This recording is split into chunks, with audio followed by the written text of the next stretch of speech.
Sebelum bangsa Eropa datang, Nusantara adalah kekuatan terbesar Asia Tenggara. Wilayah pengaruhnya jauh melampaui batas Indonesia modern saat ini. Berdasarkan catatan sejarah kuno seperti Kitab Negara Kretagama, Prasasti Ligor, dan catatan biksu asing seperti Ising, kerajaan-kerajaan besar Nusantara, khususnya Sriwijaya dan Majapahit, pernah memiliki pengaruh hingga ke berbagai wilayah yang kini menjadi negara lain. Di video ini akan diulas negara mana saja yang pernah berada dalam lingkup pengaruh kerajaan Nusantara. Sebelumnya saya ingin mendoakan semoga kamu yang subscribe channel ini di tahun 2026, hidupmu sukses dan penuh berkah.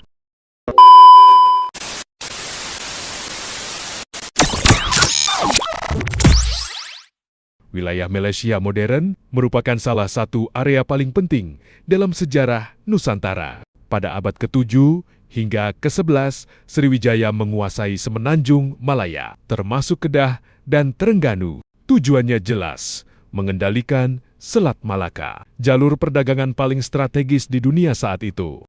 Kemudian, pada abad ke-14, Majapahit juga mencatat wilayah seperti Pahang dan daerah Melayu lainnya dalam Sumpah Palapa Patih Gajah Mada. Artinya, wilayah Malaysia bukan sekadar tetangga Nusantara, melainkan bagian dari sistem politik dan ekonomi kerajaan besar di Asia Tenggara.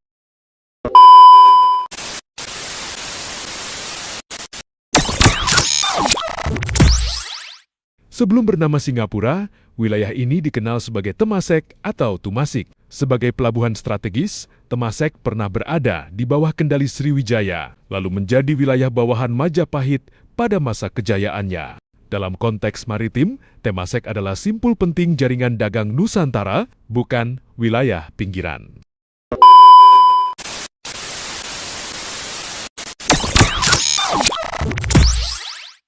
Dalam Kitab Negara Kretagama, terdapat nama Buruneng yang oleh banyak sejarawan diidentifikasi sebagai Brunei. Wilayah ini tercatat sebagai bagian dari daerah yang berada di bawah pengaruh Majapahit di Pulau Kalimantan. Bahkan sebelumnya, Sriwijaya juga diduga memiliki pengaruh di kawasan ini pada abad ke-9.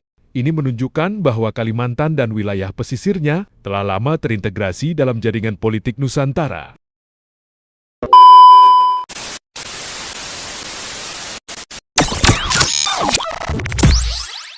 Ini bagian yang jarang dibahas. Beberapa sejarawan menyebut bahwa Filipina bagian selatan, khususnya Mindanao dan Kepulauan Sulu, pernah berada dalam lingkup pengaruh Majapahit. Bukti tidak selalu berupa penaklukan militer, tetapi tampak pada istilah bahasa Sanskerta, kemiripan artefak budaya dan pola kerajaan maritim yang serupa. Wilayah ini merupakan bagian dari dunia Melayu Austronesia, jauh sebelum konsep negara Filipina modern terbentuk.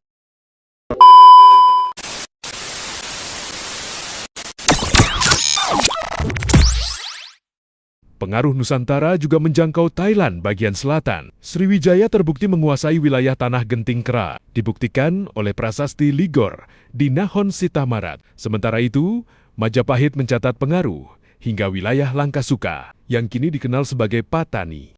Ini menegaskan bahwa kekuatan maritim Nusantara pernah menembus daratan Indochina.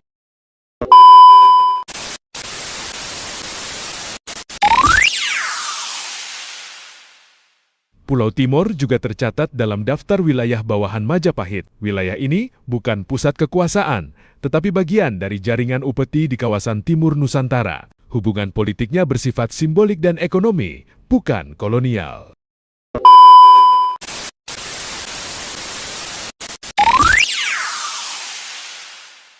Bagian ini sering menimbulkan perdebatan.